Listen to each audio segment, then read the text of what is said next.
Hello everyone. Today on Daily GK Short, we will be discussing Pi Day. Welcome to the channel and I hope you enjoy. So Pi Day is founded on March 14th. The reason it happens on March 14th is simple. March is the third month and 314 are the first three figures of pi. Therefore, March 14th is the perfect date for Pi Day. It was founded in 1988 by a Mr. Larry Shaw, an employee of Exploratorium in San Francisco, California. He was very fond of mathematics, and along with him and his colleagues, they decided to celebrate it by eating pie, and it has been celebrated ever since. On November 2019, at the 40th General Conference of UNESCO, they decided to nominate this day as the International Day of Mathematics, and it is celebrated as such to this date. So what are the origins of pi?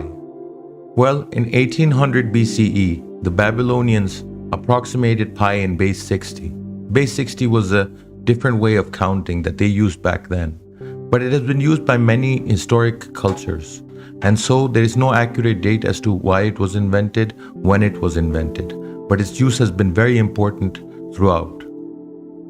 So how is Pi Day celebrated? Well, it's done by eating pie, which is a type of cake more common in the Western world than it is in India. It's also done by throwing pies and discussing the significance of the number pi. So let's do the third and let's discuss what pi is. So the number pi is a mathematical constant. It's the ratio of a circle's circumference to its diameter.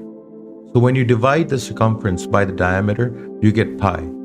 And now through technology, we can calculate it to a much larger extent than it was in the past. A simple way to understand what pi is if you imagine if the diameter is the unit 1, then if you would lay out the circumference on a wheel, the length it would travel would be 3.14, continued to the actual value of pi. Thank you for watching your daily GK dose. See you tomorrow.